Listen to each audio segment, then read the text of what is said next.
Triple clamp forks, well, they've never really been that commonplace in the world of EMTB. Albeit there's been a few exceptions over the years, you just don't really see them.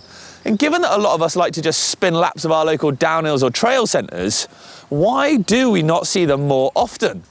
Well, I've been asking myself that very question, so I've gone ahead and put some on my Canyon Strive on here. Have I made this bike better, or have I ruined it?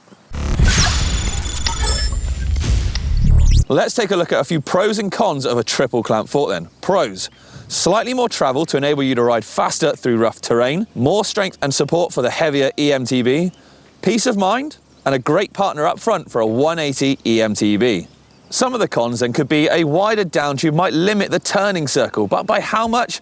Well, this is going to depend on the bike and also the type of track.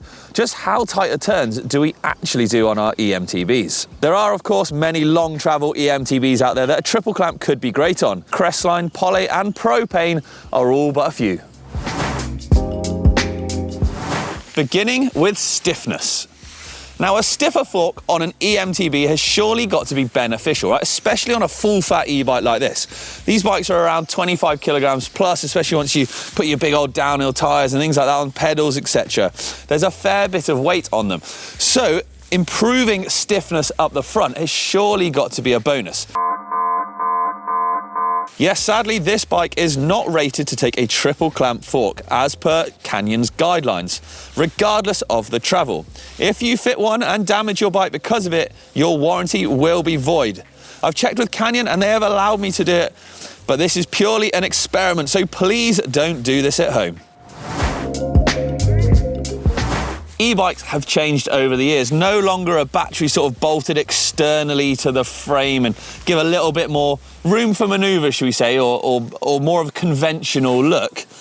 Like this bike here, the battery is actually concealed in the down tube. Now, because of that, the down tube is far bigger than what most normal bikes would be. And also this then files into the head tube as well. You know, you've got a big battery like this, you can't then just go into a really narrow head tube. It has to sort of taper in ever so gradually. But because of that, it means that they're much, much wider. So therefore, the gaps between that and the upper crowns are far similar. With that head tube as well, modern bikes have sort of through the headset cable routing like you can see here. So because of that as well, they're starting to make head tubes slightly wider to accommodate, as you can see here, for the cables going either side of the steerer tube. And this bike, well, not this exact one, won the first ever UCI Mountain Bike World Cup EDR series under Fabian Borel, who had a lot of design input on this bike. It's a 160 rear, 170mm front travel bike. However, I've modded it. I put a Manitou Dorado triple clamp up front. Obviously an upside down fork, it's fairly distinguishable. And I bumped it up to 180mm of travel. So the forks I put on are a 37mm stanchion with a 20mm bolt through axle. That's over the stock forks, which are a single crown Fox 38, which are a 38mm stanchion, but obviously a 15mm bolt through. But the main difference, obviously, is this upper section of the fork. That is where you're going to gain that additional stiffness. The Dorado is actually more about great performance and compliance through rocks and roots than stiffness and deflection, compared to its competitors. It can, of course, be really hard to actually notice this kind of difference without any kind of visual representation. So take a look at this. Check out the Foxes jumping around more under heavy braking, where you can see the Dorados are more planted. Appearance. Now, looks clearly sell, and that is no truer than when it comes to an EMTB. Now, sadly, triple clamp forks have sort of that connotation of big gnarly downhill runs, massive sends, and just getting wild all the time. So to spec it on a bike that isn't really going to be designed for it, or you're not going to sell many of, is kind of off-putting for the end consumer. They just see that fork and think, that's a bit too much for me. When let's face it, the vast majority of us out there do long days, big laps, whatever, just constant riding. We want a slightly more versatile bike. So that is why a bigger single crown fork is often preferred over a much larger fork like this.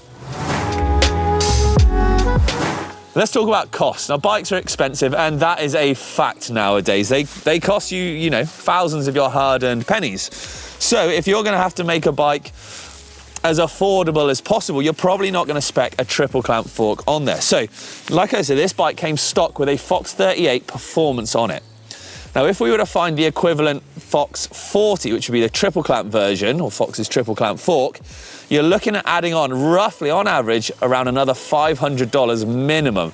Now that cost that the manufacturer absorbs then is passed on to us, the consumer, therefore making a bike which maybe a lot of us wouldn't notice the difference on in performance suddenly more expensive.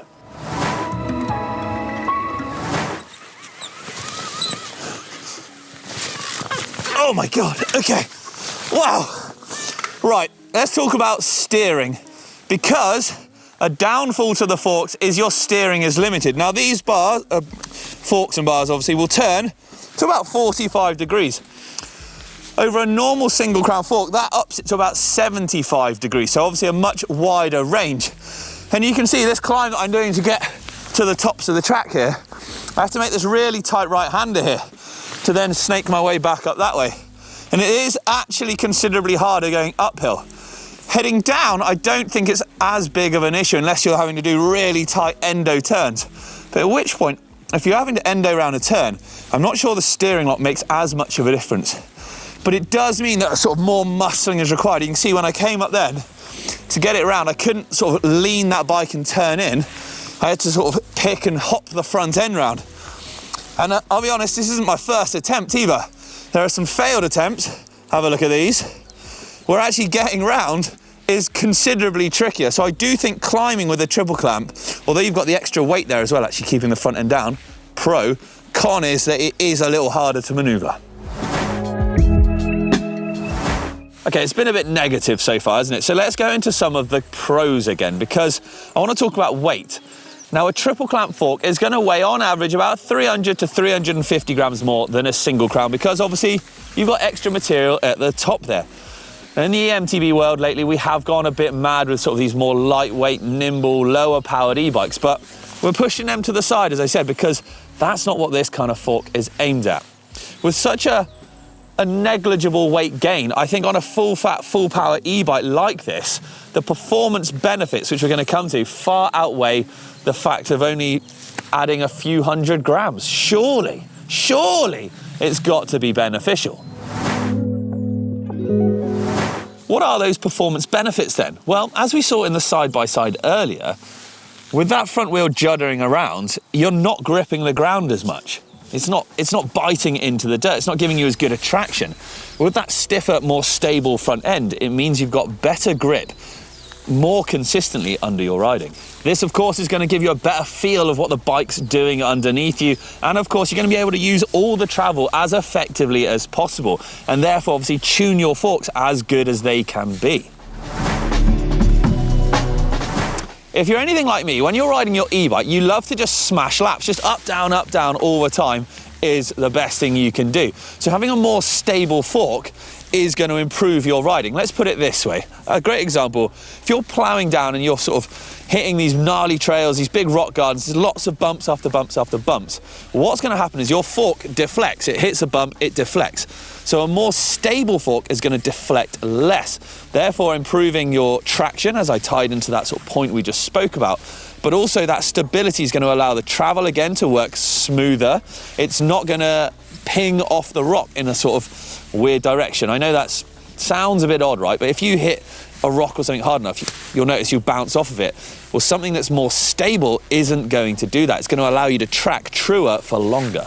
This reduced deflection then in turn is going to give you additional control. It's going to stop that wheel from pinging around. It's going to give you better grip.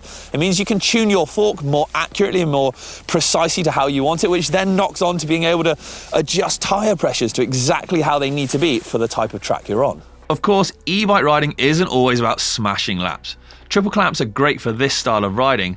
However, if big epics are your thing, something more compliant and lighter could be the way forwards.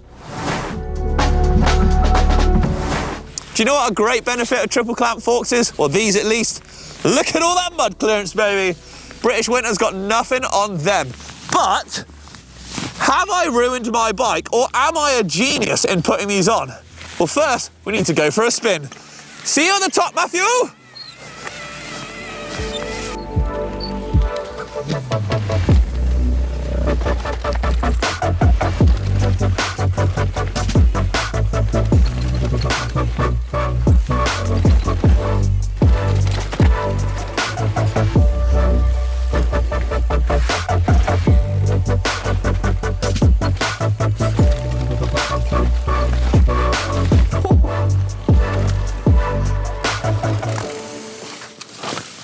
Okay, ride done, and what a ride it was. Now, before I get on to have I made it better or worse, let's have a quick look at what I actually did to the bike. So, to make triple clamps fit on this, it had to be pretty bodge. Now, sadly, in the 29-inch setting, so these Dorados can be run 27.5 or 29, I actually had to drop the forks through to the 27.5-inch wheel setting. Bear in mind, this bike comes with a 29-inch front wheel. That's because the head tube plus the internal headset routing mean that it's such a tall height here that we had to lower them through because there just simply wasn't enough room. So obviously in turn, I've had to put a smaller front wheel on. The forks are jacked up 10mm extra than the stock forks that were on there. But because of that, the whole front end is still dropped. So the bottom bracket, I don't know if you can tell, has become lower. The front end has also become lower. I could run a 29-inch wheel in the forks still because obviously there is all of this space going on here. But, you know, you're then going to ground it out on the bottom of the crown. So that's a stupid idea. And if you do that, you're going to go over the bars.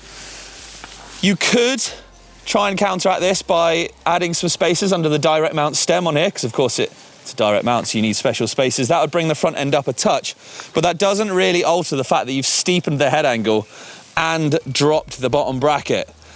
What was it like to ride then? Now, that may have sounded quite negative. Have I made it worse? Yes. Yes, I have.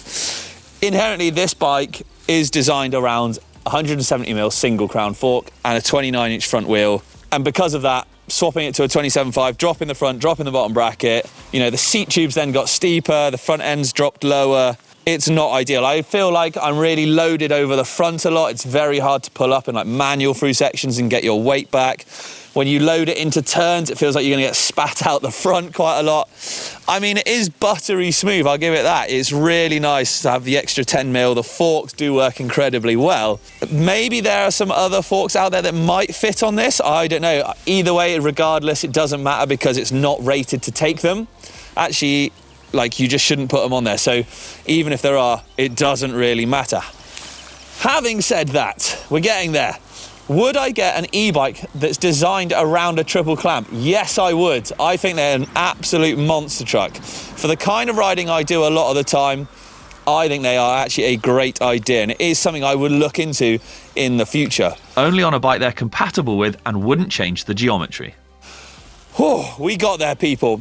Now let me know what you think. Are you a triple clamp runner? Do you have triple clamps on your e-bike? Let us know in the comments down below, because I'm kind of interested to gauge how many people do actually run their bike like this, be it stock or aftermarket. But let me know what you think of my Franken bike in the comments. I'm out of here to go swap it back really, because it's pretty shocking. Thank you very much for watching, everyone, and I'll catch you next time.